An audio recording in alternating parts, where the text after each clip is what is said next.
primera parte, tenemos que terminar nuestro tema, ya en las últimas, los últimos contenidos sobre la fisiología del sistema autónomo. Y este tema sobre el sistema autónomo les debo de volver a repetir que es fundamental su inclusión en esta parte, no tan solo porque forme parte del sistema nervioso en sí en nuestro organismo, sino porque por sus efectores, que ya vimos, ¿verdad?, quiénes son, pues esta acción del sistema autónomo a través de sus dos divisiones la vamos a seguir ocupando el resto del curso. Simplemente al rato que empecemos la unidad 4, fisiología cardiovascular, pues indudablemente, ¿verdad?, que los ejemplos que tenemos en este capítulo 8 de la unidad 3, entre esos ejemplos está el corazón, están los vasos sanguíneos, están los bronquios, está la actividad intestinal. Entonces, con eso demostramos que vamos a seguir hablando del sistema autónomo en cada uno de estos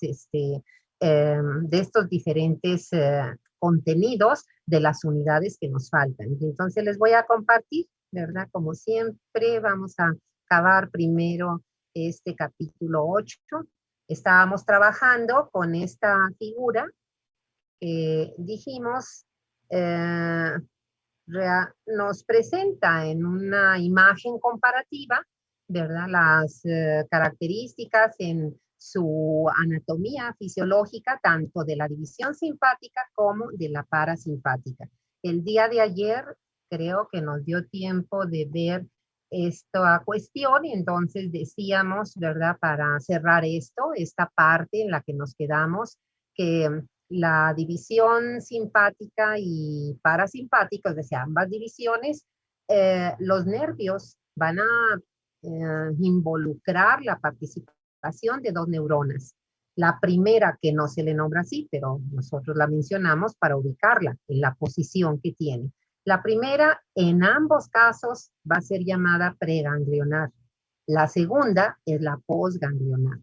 Y la primera, su localización anatómica, es fundamental porque inclusive le da sinónimo a esa división. Nosotros aprendimos o recordamos, porque seguramente esto ya lo sabían, que la división simpática del sistema nervioso autónomo pues se denomina toracolumbar, y la razón de ello es la ubicación que tienen sus neuronas preganglionares precisamente en lo que es la médula espinal. Y aquí lo tenemos. Son ambas figuras del capítulo 61 de Gaito, y entonces, como lo comentamos, ¿verdad?, está aquí en la figura mayor del lado derecho, donde está un segmento de la médula, y nos ubica que esa zona intermedia entre quién, entre esas astas anteriores y astas posteriores de la sustancia gris medular. Ahí en esas astas llamadas intermedias o intermedio-laterales es donde van a estar los somas de esas neuronas. De hecho, del lado contrario, ¿verdad?, ahí tenemos que está representada por un pequeño círculo y su axón con esa línea de color rojo, ¿verdad? Y fíjense en la interpretación de la figura. Ahí Gaito nos está poniendo, es la neurona preganglionar. ¿Qué va a hacer esta neurona? ¿Verdad? Lo mismo que la neurona preganglionar de la división parasimpática, pues va a hacer sinapsis con la segunda neurona. Eso quiere decir, va a hacer sinapsis con la segunda neurona, que en la división simpática, como estamos viendo aquí, ¿verdad?, sigan el recorrido que hace esta neurona, pues se va a localizar en esa cadena. ¿Cadena de qué? Pues la cadena de ganglios simpáticos que está a un lado de la columna, y que por eso la llamamos simplemente así, la cadena de ganglios simpáticos o cadena paravertebral, a un lado de la columna. Eso quiere decir ya fuera del conducto raquídeo, por supuesto. Y de ahí, ¿verdad?, esa neurona posganglionar, que ahora la tenemos con color negro. Observen cómo su axón, estamos trabajando con la figura del lado derecho, cómo su axón sale por ese ramo comunicante gris, ¿verdad? Y se va a ir por los nervios raquídeos. Ah, Sara, ya leí tu mensaje, qué bueno que ya entraste. Tienes tu asistencia, ya te la registro. Se va a ir y entonces, ¿verdad? Va a llegar a los efectores. Los efectores, ¿verdad? ¿Cuál va a ser ese efector? Pues, Diego, ok, Diego, igualmente, qué bueno que ya estés en clase, ya tienes tu asistencia. Los efectores que ya habíamos señalado, ¿verdad? Que es este sistema autónomo, jóvenes. Entonces, recuerden, efectores es músculo. Los que faltan, menos el esquelético, ¿verdad? Sino miocardio y músculo liso. Liso y miocardio. Y glándulas. Glándulas exócrinas como las glándulas sudoríparas, las glándulas lagrimales, las salivales, pero también endocrinas, ¿verdad? Las glándulas endocrinas, que ya lo veremos en la unidad 8. Ernesto. Ok, ok, sí, muchas gracias, qué bueno que ya pudiste entrar, o sea, ya estamos todos, muy bien, ya tienes tu asistencia, Sara, Diego y Ernesto, muy bien. Ajá, aquí estoy poniendo la última asistencia, perfecto.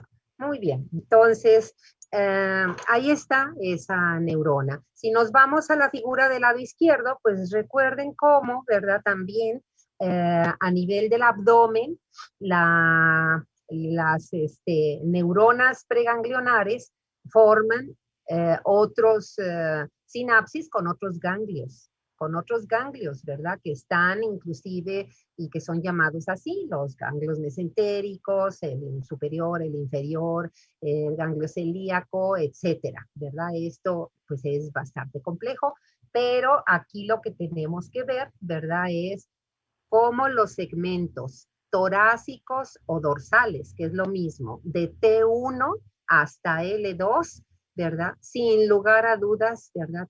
Poseen las neuronas preganglionares de la división simpática y por ello a esta división pues le denominamos toracolumbar.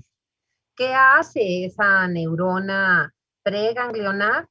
Bueno, dijimos hace sinapsis con la postganglionar y ya ubicamos la postganglionar o en los ganglios paravertebrales o en los ganglios ya en ciertas regiones del abdomen como los que comentamos. Y la neurona preganglionar, vean cómo su neurotransmisor es acetilcolina. De hecho, la preganglionar de la división parasimpática igual, es una neurona colinérgica. Y lo que tenemos que aprender aquí es que el tipo de receptor que expresa la neurona postganglionar que va a recibir a la acetilcolina liberada es nicotínico. Es como el de músculo esquelético que ya vimos con detalle, es decir, es un ionotrópico, ¿verdad? Un ionotrópico, canal de sodio como lo tenemos aquí en este esquema. ¿Dónde estás? Aquí, ¿verdad? Del lado izquierdo, ahí están los receptores colinérgicos. Pues ahí está el ionotrópico, es un canal de sodio. Solo, ¿verdad? Que si nos vamos a la figura del lado izquierdo, vean cómo los nicotínicos tienen dos isoformas. La isoforma que expresa el músculo esquelético, que es la isoforma N1 o NM, y, ¿verdad? Los ganglios autónomos que tienen las neuronas postganglionares, estas neuronas postganglionares expresan la segunda isoforma, la isoforma que le llamamos N2, ¿verdad? O NN. Aquí la N está significando que está localizada en esas neuronas postganglionares de los nervios autónomos. Y la NM, pues la M significa, ¿verdad? Que es la del músculo esquelético. 1 y 2 es la temporalidad. Primero se identificó la isoforma del músculo esquelético y luego, ¿verdad? La de las neuronas postganglionares. Vemos como también algunas neuronas del sistema nervioso central e incluso en la médula suprarrenal, ¿verdad? Expresan también este tipo de receptores. Bueno, regresamos y entonces tenemos aquí, como en el parasimpático, es decir, cómo está la división parasimpática, y ya habíamos visto, ¿verdad? También en el sistema nervioso central, pero esta división parasimpática, pues la localización de las neuronas tiene como que una separación, como que dos segmentos. Y la división parasimpática, recuerden que el sinónimo, como lo vimos ayer, es cráneo sacra. Y entonces tenemos que la división o la porción cráneo de esta división corresponde a neuronas del par 3, 7, 9 y 10. ¿Verdad? Par 3, 7, 9 y 10. Y de nervios craneales, por supuesto. Mientras que la división sacra a los segmentos sacros intermedios, aunque hay autores que inclusive comentan que pueden estar en todos los segmentos, es más, ahora sí que más común encontrarlos en los segmentos 2, 3 y 4. Esos pares craneales, pues por supuesto, ¿verdad? Que la neurona postganglionar, como lo vimos en el sistema simpático, pues van a terminar haciendo sinapsis con la neurona postganglionar. Y si vemos la figura del lado izquierdo, que es lo mismo que la del lado derecho, véanlo, es exactamente lo mismo y son figuras de autores distintos. Hacen sinapsis con la postganglionar en determinados ganglios, ¿verdad? Ahí tenemos el ganglio ciliar, pues porque se le llama así, porque esas fibras parasimpáticas, pues van a inervar a los músculos ciliares, ¿verdad? Los músculos ciliares. Luego tenemos al par 7 con el ganglio pterigopalatino, ¿verdad? O esfenopalatino. Y bueno, ahí tenemos a las glándulas lagrimales, ¿verdad? Y también nasales. Luego el ganglio submandibular, pues igualmente para las glándulas submandibulares y sublinguales. Y finalmente en el par 10, lo que tenemos, bueno, está para el par 9 también el ganglio óptico, ¿verdad? Para la glándula parótida. Y finalmente tenemos el par 10, el neumogástrico, como este nervio pues va a ser responsable de la inervación de, habíamos dicho, las vísceras del tórax y abdominales, no pélvicas, ¿verdad? No pélvicas porque precisamente las figuras están bien hechas y ahí vemos que la parte final del colon, es decir, la mitad final del colon descendente, lo que es el hasta sigmoides recto hasta el esfínter anal, ¿verdad? Y de ahí vías urinarias como el músculo liso de la vejiga, que es el detrusor, sus ureteros, y los órganos sexuales, tanto femeninos como masculinos, pues, ¿verdad? Van a ser inervados por estos nervios pélvicos que se originan de los segmentos 2, 3 y 4, ¿verdad? Y ahí los tenemos. Fíjense cómo aquí la neurona postganglionar o está inclusive formando parte de la pared, ¿verdad? Del mismo órgano o está muy cerca de él. Es decir, el axón de la neurona postganglionar pues es un axón muy corto, ¿sí? En ambos casos, división simpática y parasimpática, decíamos, el neurotransmisor es acetilcolina para la neurona preganglionar. Eh, el receptor en ambas neuronas postganglionares es el N2, acuérdense, isoforma N2 o NN.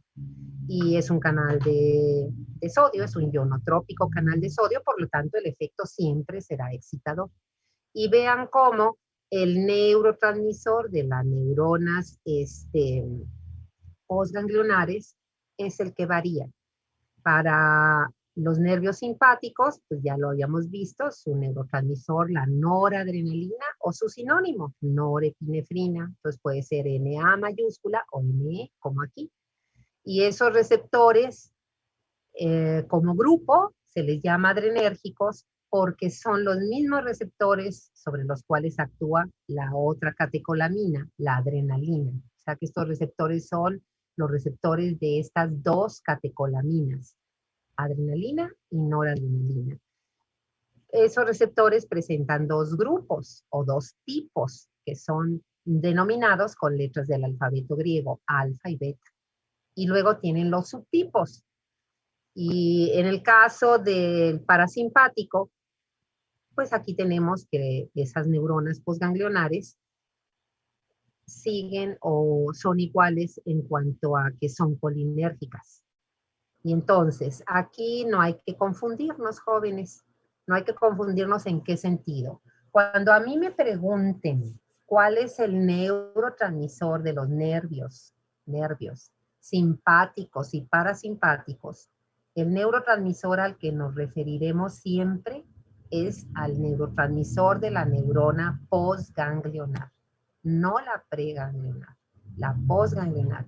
Por eso es que lo conocemos desde hace tiempo, el hecho de que para los nervios simpáticos el neurotransmisor es noradrenalina o norepinefrina. Y para el caso de los nervios parasimpáticos, pues el neurotransmisor es acetilcolina. ¿Cuál es la diferencia aquí? Pues la diferencia en este último caso, ¿verdad? De los nervios parasimpáticos, es que los tejidos blanco, los órganos blanco, el receptor que expresan, pues no va a ser nicotínico, tal y como está ahí, ¿verdad? El receptor en los órganos o tejidos blanco va a ser el otro grupo de receptores colinérgicos que ahora ya los habíamos conocido, ahorita lo estamos repasando, pues los conocemos como muscarínicos. Y aquí está, ¿verdad? El recuadro del lado izquierdo, perdón, derecho en su pantalla inferior. Receptores colinérgicos muscarínicos.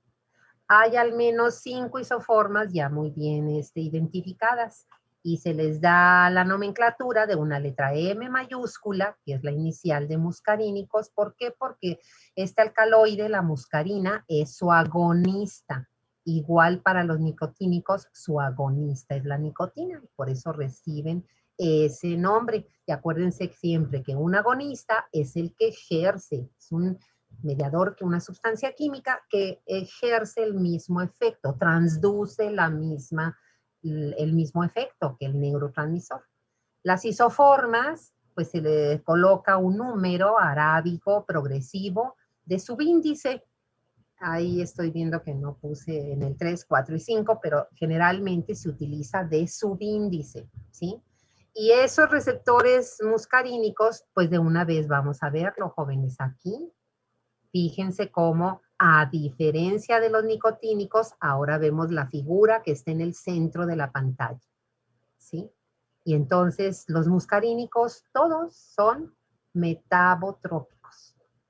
Eso significa, ¿verdad?, que no son canales iónicos, ¿verdad?, sino que son proteínas. El receptor es una proteína transmembranal, como lo estamos viendo en la figura, ahí de color azul, que tiene una zona de fijación para el neurotransmisor.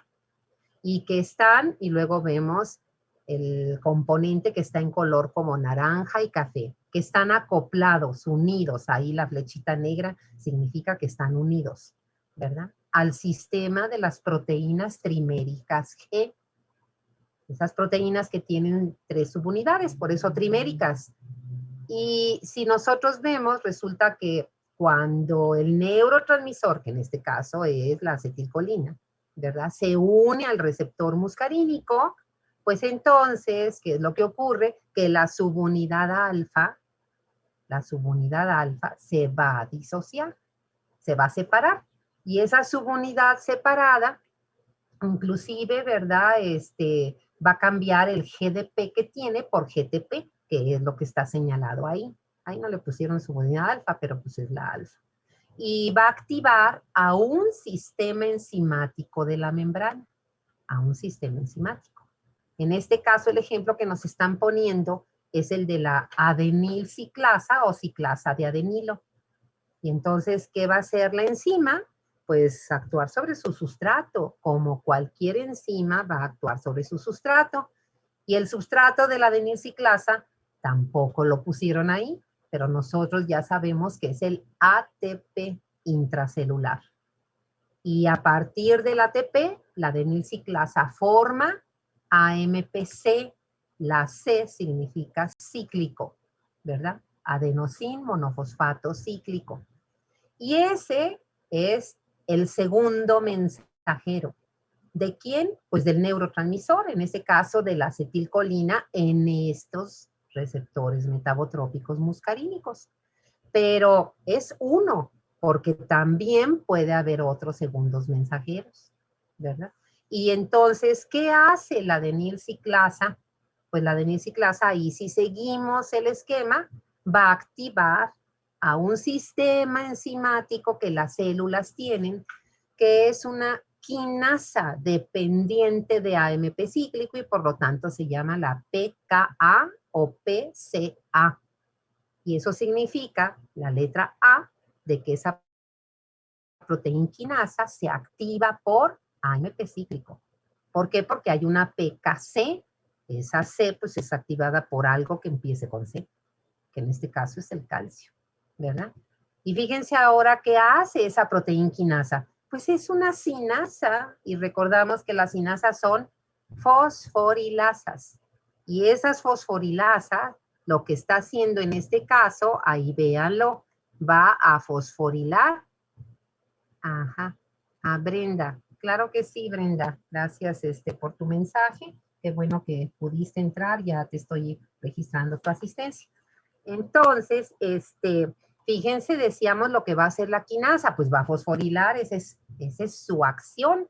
¿Y a quién fosforila en este caso? Fosforila a unos canales, a unas proteínas de la membrana, que son canales iónicos, ¿sí? Este ejemplo que estamos viendo aquí, jóvenes, es el único que vamos a verlo así, con detalle. Es el ejemplo del receptor, para que lo anoten, muscarínico isoforma 2, del M2. Ese receptor muscarínico 2 es el que expresan los miocitos del miocardio. O sea, es el que expresa el músculo cardíaco. Y fíjense, ¿eso qué significa? Ustedes tienen una pregunta en su, ¿cómo se llama? Guía, ¿no es cierto? A ver, aquí está. Fíjense, en ambos casos, tanto en el tema 8.2 como en el 8.3, efecto del estímulo parasimpático sobre el corazón. ¿Quién nos quiere leer su pregunta sobre corazón, efecto del estímulo simpático? Es quien, pero no su pregunta, la pregunta ya la leí yo, su respuesta. Brenda, levantaste la mano, te oímos. Dijo en el parasimpático, ¿verdad, doctora? Así es. Ah, bueno, en el corazón va a haber disminución de la frecuencia cardíaca y en la fuerza de contracción. Y esto se va a denotar más en las aurículas, doctora. Ah, muy bien. Esa es la respuesta correcta. No tengo nada que agregar. Entonces, aquí tengo también la respuesta de Carla. A ver, Carla. Sí, doctora, yo solo iba a agregar que este efecto inhibidor es porque sucede una apertura de los canales de potasio. Entonces, va a provocar PPSI, por lo tanto va a tener un efecto inhibidor en el corazón. ¿Y nos quieres decir qué significa PPSI por si alguien de tus compañeros no lo recuerda? Es potencial posináptico inhibidor. Perfecto, no tengo nada que agregar, jóvenes, solo que regresemos a lo que estábamos viendo. Ay, ¿dónde está mi esquema? A ver, acá. Aquí está. Pues eso que acaba de contestarnos tanto Brenda como Carla, jóvenes, pues es el efecto sobre el corazón. Entonces, imagínense, tenemos a nuestro corazón, si recibe estímulo parasimpático, igualmente puedo decir yo estímulo vagal, ¿verdad? Porque es víscera torácica, entonces es el vago el que ejerce la acción parasimpática. Le libera acetilcolina y la acetilcolina va a actuar o se va a unir para actuar al receptor muscarínico 2. Muy bien, Vamos a seguir para terminar este ejemplo, porque es el único que aquí vamos a ver así con detalle. Todos los demás, ¿verdad? Pues conforme avancemos. Vean, paso número 1, unión de acetilcolina al receptor M2. Es un metabotrópico, es el que estamos viendo con la figura del medio. Paso número 2, disociación de la subunidad alfa, ¿verdad? Que cambia el GDP que tiene, eso ya no viene aquí muy completo, por GTP, ¿verdad? Por GTP. ¿Qué hace la subunidad alfa al disociarse? Paso número 3, activa a la adenilciclasa, esta enzima que está en la superficie interna de la membrana. Paso número 4, pues la adenilciclasa o ciclasa de adenilo activada va a catalizar, ¿verdad?, la formación de AMP cíclico a partir del ATP intracelular. Ahí está la flechita, no le pusieron el ATP, pero se entiende que nosotros ya lo sabemos, ¿verdad? Paso número, ¿qué íbamos? Paso 5, el que sea, el que siga, ¿verdad? Paso 5, se forma AMP cíclico. ¿Qué va a hacer el AMP cíclico? Paso siguiente, activar a la PKA. PKA, que también la puedo poner como PCA, es la proteinquinasa o proteincinasa A. Y esa proteinquinasa, paso 7 o 6, el que siga, ¿verdad? Va a ejercer su acción, es decir, va a fosforilar a canales iónicos, que si ahorita Carla nos dijo que va a producir PPSI, pues ustedes pónganle nombre a estos canales. ¿Qué canales tiene que activarse en esta vía de los receptores M2 para que el músculo, el miocardio, desarrolle PPSI? ¿Qué canales deberán ser? ¿Quién contesta? Rápido, ya se nos quedan 3 minutos menos.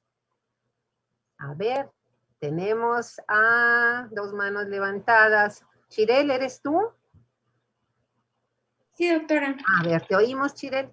Yo iba a mencionar que si se genera un PPSI, pues tiene que ser un canal de cloro o de potasio, como dijo Carla. Así es, ¿verdad? Y en este caso del M2, ¿alguien de ustedes sabe, o tú misma, Chirel, qué canales son? ¿O son de potasio o son de cloro? Son de potasio. Y es correcto, jóvenes. Pónganle el nombre, porque el miocardio tiene media docena de canales de potasio. Media docena, imagínense. Estos que son activados por la PKA en esta vía de señalización de los receptores muscarínicos M2, pónganle canal de potasio, el símbolo de potasio, canal K, ¿verdad? Mayúscula. Y de subíndice le ponen ACH. Así se les designa a estos canales. Significa que son canales de potasio que van a ser activados, o sea, abierta su compuerta por la acción que ejerce la acetilcolina en su receptor metabotrópico M2. Espero haya quedado claro, pero vamos a regresarnos para acabar esto. Aquí estamos, ¿sí? Pues aquí está un solo ejemplo. Ahora, como ya pusimos el ejemplo, ¿verdad? De el receptor colinérgico muscarínico M2 del corazón, bueno, pues tenemos que ser muy democráticos. Nos falta el ejemplo de los receptores adrenérgicos, ¿sí? Vamos a poner el mismo ejemplo del corazón. Y entonces, ¿quién nos quiere contestar en la pregunta de la guía 8.2 al final? ¿Qué efecto tiene el estímulo simpático sobre el corazón? ¿Quién contestó? Arturo. ¿Y quién más? Lili. Ajá. Y Jailene. 3 respuestas. A ver, escuchamos. Arturo, Lili y Jailene. Sí, doctora, el sistema simpático incrementaría la frecuencia cardíaca y la fuerza de contracción. Y eso es correcto.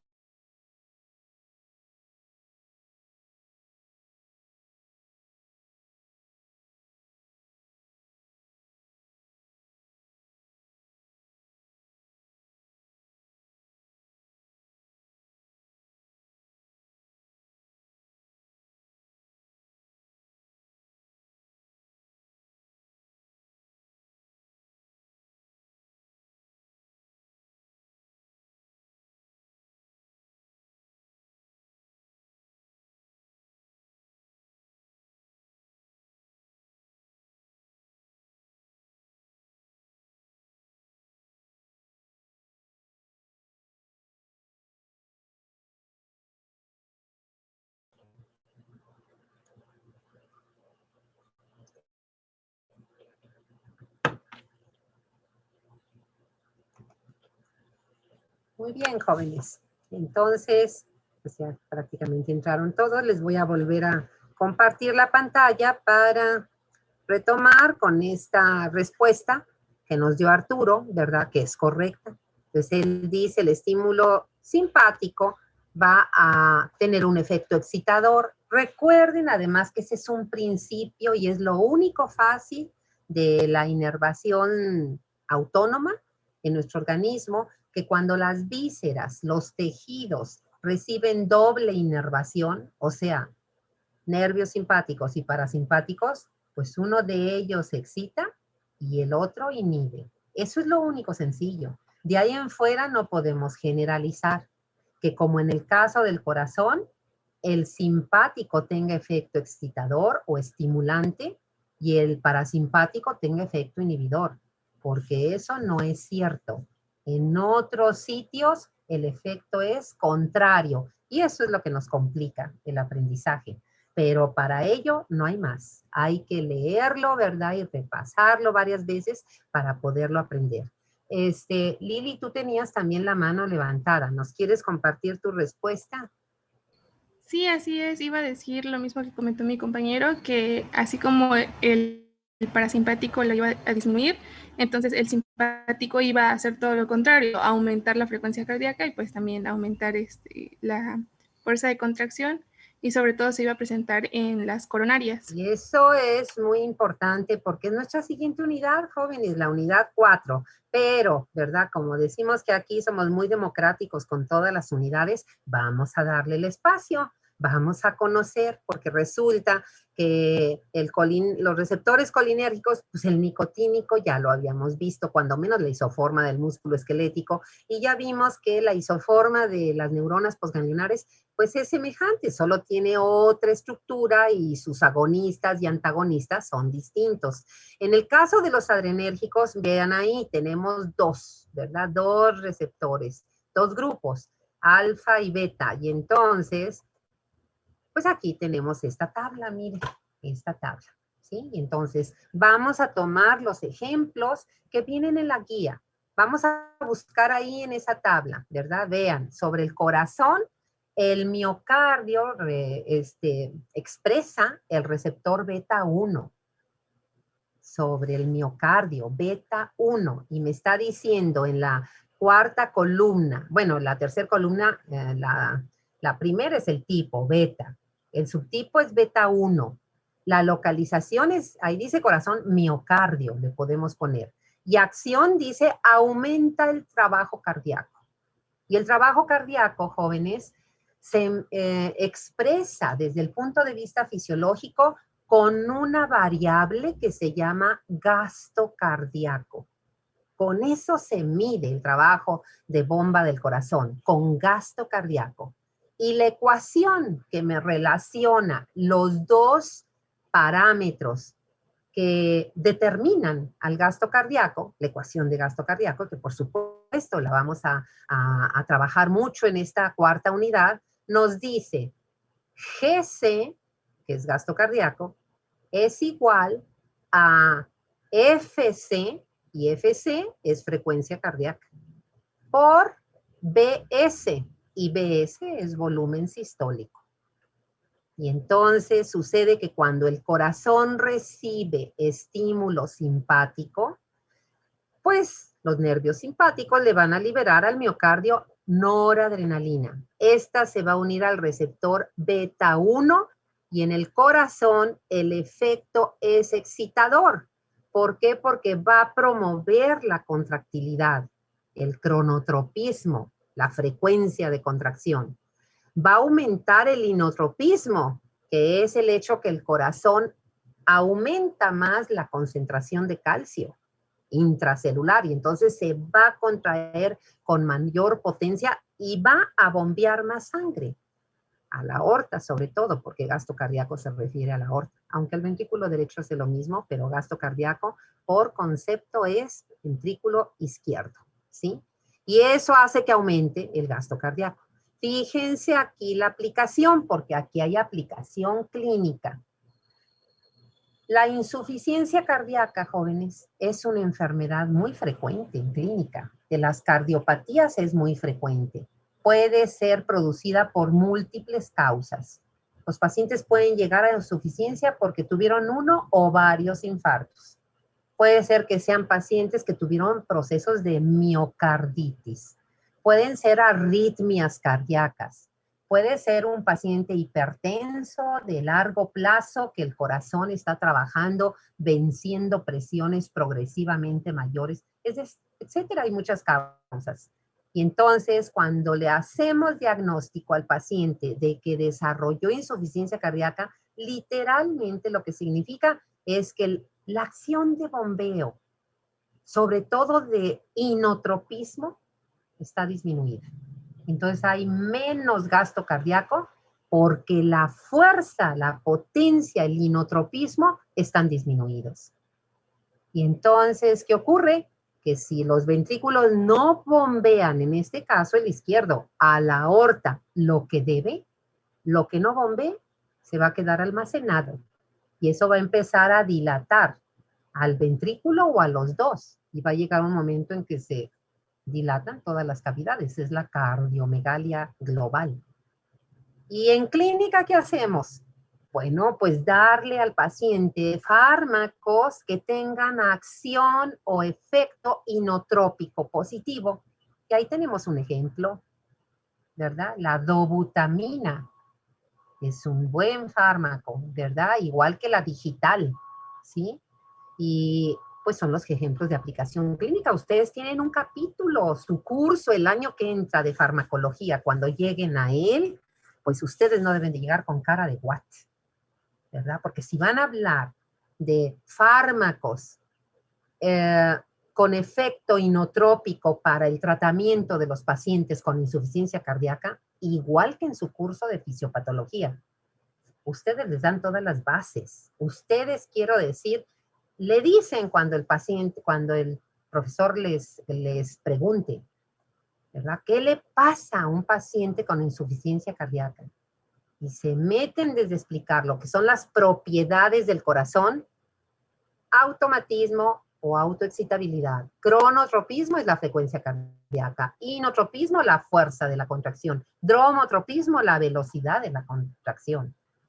Entonces, ustedes les explican que el paciente necesita un fármaco con efecto inotrópico positivo que como tal, ¿verdad? Va a tener que actuar sobre los receptores adrenérgicos beta 1, que son los que expresan los miocitos para el efecto excitador.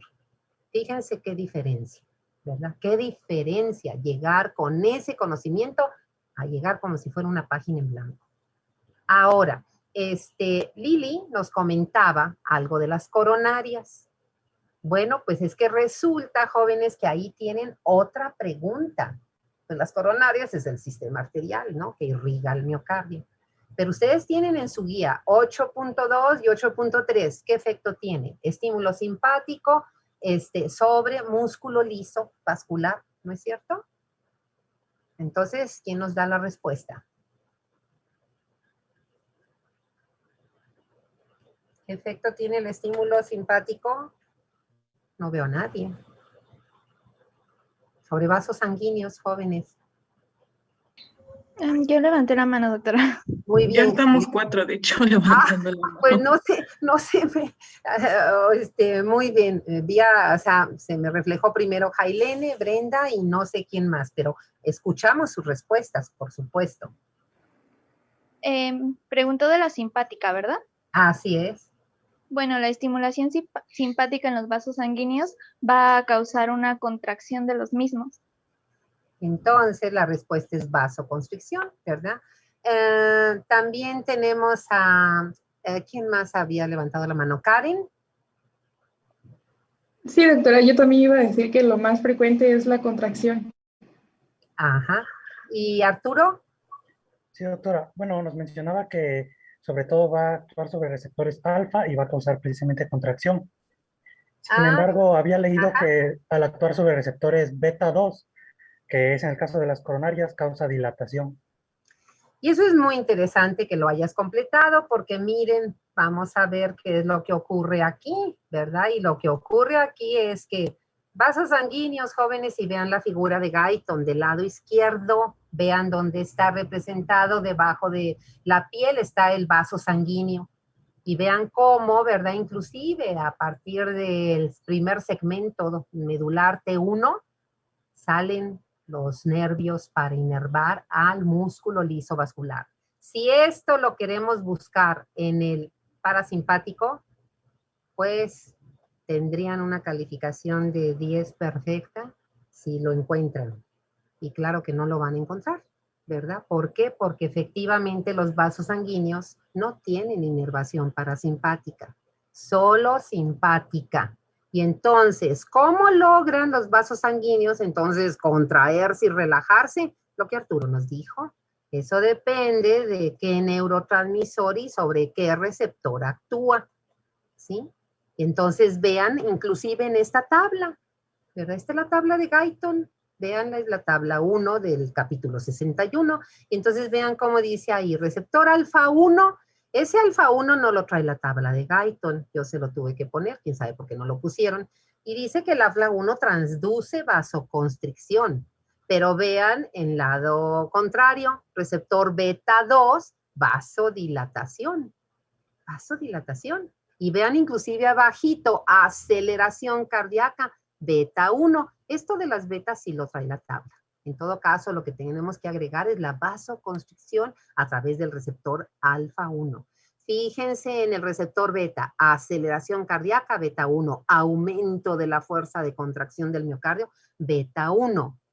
¿Qué todo eso me tengo que aprender, jóvenes? No, más, porque eso es tan solo en el corazón y vasos sanguíneos.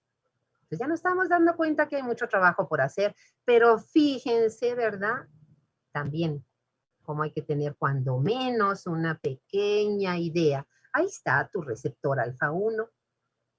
En primer lugar, jóvenes, si ahí está el alfa 1, vean la figura, véanla, ¿sí? Vean beta 1 y beta 2, al menos estos 3 receptores que sean inclusive los primeros que se identificaron. Luego se identificó el alfa 2 y el beta 3, ¿verdad? El beta 3, vean cómo aquí está, miren, alfa 2, ¿verdad? Y vean cómo hay hasta beta 3. El beta 3 es el último que se identificó, está en los adipocitos y promueve lipólisis. ¿Sí? El beta, ahora, ¿qué vamos a ver? Pues a conocer. Vean, ¿de qué tipo es el receptor alfa 1? ¿De qué tipo es? Vean, receptores beta 1 y beta 2. ¿De qué tipo son esos 3 receptores? Cuando a mí me preguntan de qué tipo, me están preguntando, ¿verdad? En su estructura, ¿cómo van a transducir el efecto del neurotransmisor que reciben? Entonces mi respuesta es, ¿ionotrópico o metabotrópico? Son metabotrópicos. Y de hecho, ¿verdad? Todos los receptores adrenérgicos, los 5 isoformas, son metabotrópicos. Los adrenérgicos no hay ionotrópicos, jóvenes. Todos. Y entonces vean el alfa 1.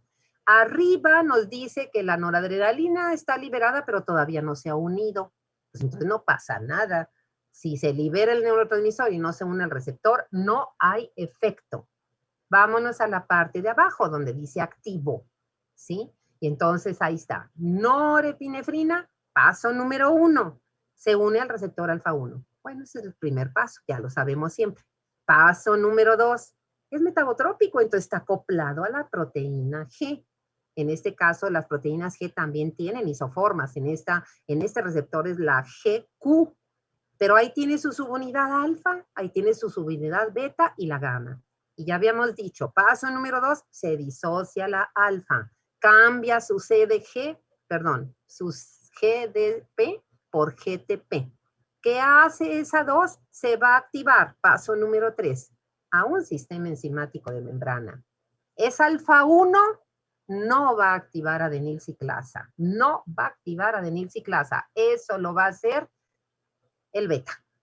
Vean, es también un metabotrópico. ¿Cuál es la diferencia? Que la proteína G aquí es GS, no es la GQ. Eso ya es más biología molecular, seguramente lo van a ver en su curso de biología molecular.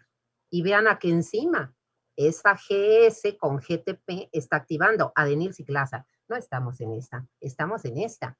Entonces es el alfa 1 que va a transducir vasoconstricción. Pues tiene que activar a fosfolipasa C a fuerza. A fuerza, ¿por qué? Porque acuérdense que la fosfolipasa C, paso número 4, su sustrato es este fosfolípido de la superficie interna de la membrana, en el modelo de mosaico fluido que vimos en la unidad 1. Lo estudiamos, el PIP2, difosfato de fosfatidilinositol. Y va a formar la fosfolipasa C, actuando sobre el PIP2, los 2 segundos mensajeros de la llamada vía de los fosfoinositoles. Así se llama esta ruta, que son el DAG, por un lado, ahí está el nombre completo. DAG es diacilglicerol. Y por el otro lado, el IP3, el inositol fosfato. Esos son los 2 segundos mensajeros. Cuando la enzima que se activa es adenilciclasa, pues ahí ya tenemos, igual que en el receptor M2, que el segundo mensajero va a ser AMP cíclico. Y ahí ya tenemos que se forma a partir del ATP. Esto ya lo dejamos por la paz y nos terminamos con este. ¿Qué hace el IP3? Vean el paso 5. Pues resulta que el IP3 tiene receptores en el retículo sarcoplásmico de las células musculares, en este caso del miocardio y del músculo liso vascular, ¿verdad? Estamos viendo el músculo liso vascular, perdón, ¿verdad? No el miocardio, estamos viendo el músculo liso vascular. Y entonces, ¿qué hace? Pues que saca calcio del retículo sarcoplásmico, obviamente aumenta la concentración intracelular de calcio, y eso tiene 2 efectos, ¿verdad? Por un lado, el diacilglicerol, y el calcio activan a la proteinquinasa C. Y eso, el aumento de calcio y la activación de esta enzima, proteinquinasa C, pues es lo que va a producir la contracción del músculo liso, jóvenes. Porque acuérdense, ¿verdad? Acuérdense que el músculo siempre va a necesitar como requisito para contraerse aumento en la concentración del calcio, ¿sí?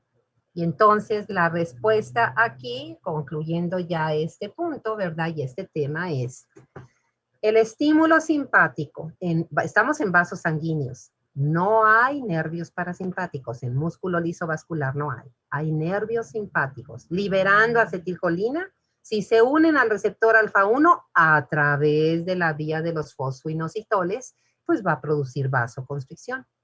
Pero el mismo estímulo simpático, liberando noradrenalina, se actúa sobre el receptor beta 2. Aquí no lo pusieron. Aquí no lo pusieron. No lo busquen en la tabla porque no va a estar. Pero va a producir vasodilatación. En esta gráfica no, ¿verdad? Pero acá tenemos la otra que sí lo debe de decir. A ver, ¿dónde está mi gráfica? Mi tabla de Guyton. Aquí está, ¿verdad? A ver si lo pusieron. Vasoconstricción y vasodilatación, ahí está, y esta es de Guyton, ¿sí? Y eso es muy importante porque ese es el receptor que expresa el músculo liso vascular de las coronarias, jóvenes. Muy importante que sea así, ¿verdad? Muy importante que sea así. Fíjense, para terminar con esta tabla y la guía ya en estos últimos minutos, viene efecto sobre el músculo liso bronquial. Bueno, fíjate ahí como dice, estímulo simpático va a liberar noradrenalina, receptor adrenérgico. Busca donde dice broncodilatación, pues es el receptor beta 2, ¿verdad? Broncodilatación beta 2. Entonces, músculo lisobronquial, bronquios, sí recibe inervación vagal parasimpática. Le libera noradrenalina, actúa sobre el receptor muscarínico y el receptor muscarínico le va a producir broncoconstricción. En la aplicación clínica son las crisis asmáticas. Y fíjate la aplicación que tienes aquí de farmacología. Si la crisis asmática es inducida por vasoconstricción, perdón, no vaso, broncoconstricción, y tú sabes, ¿verdad?, que lo que necesita el paciente es broncodilatación, pues tú le das un agonista beta 2, como cuál, ¿dónde está mi tabla? A ver, búscale ahí, mira, beta 2, broncodilatación. ¿Qué agonista tienes? Pues uno de ellos muy usado es salbutamol, ¿verdad? Es el que está en los inhaladores que usan las personas con asma bronquial. Ahí tienes salbutamol. Una aplicación de un agonista alfa 1 que produce vasoconstricción. Lo usamos a veces en gotas nasales. No es muy recomendable, pero sí existen muchos preparados. Ve quién es agonista alfa 1, fenilefrina. Bueno, cuadro gripal, cuadro alérgico, rinitis alérgica, tienes una rinorrea terrible, edema de cornetes, obstrucción nasal, tiene uno que respirar por la boca. Bueno, pues hay gotas, de hecho a lo mejor quizá algunos de ustedes las han usado, ¿verdad? Se instila uno las gotas nasales, tienen fenilefrina, agonista alfa 1, pues claro que le va a producir vasoconstricción a los vasos de la mucosa nasal. Entonces eso disminuye la rinorrea y quita la obstrucción nasal. No es lo más conveniente. ¿Por qué? Porque la fenilefrina se absorbe. Y entonces imagínate vasoconstricción a nivel generalizado, eso puede desencadenar un episodio de hipertensión arterial. Y por eso se recomiendan más medidas más inocuas, como el uso inclusive de agua de mar, ¿verdad? Jóvenes, se nos acabó la clase. ¿Qué horas son? Qué barbaridad, ya me pasé 3 minutos. ¿Mañana qué es? Mañana jueves, no voy a poder seguramente tener la clase y les explico rápido porque ayer me enviaron un oficio. Esta semana ya empezó el proceso de acreditar el plan de estudios que ustedes y yo trabajamos, el de médico cirujano. Y yo tengo 2 reuniones mañana con los evaluadores de Comaem virtuales, ¿verdad? Y una reunión es a las 11 de la mañana, pero no acaba en 1 hora. Entonces, la otra reunión la tengo en la tarde, a las 5 de la tarde. Mínimo, yo creo que dura 2 horas. Y entonces, si ustedes pueden que repongamos la clase a otra hora, me avisan con Lili, ¿sí? Si no, pues nos veríamos hasta el viernes. Que les vaya muy bien, jóvenes, a seguir estudiando, por favor. Gracias. Hasta luego. Hasta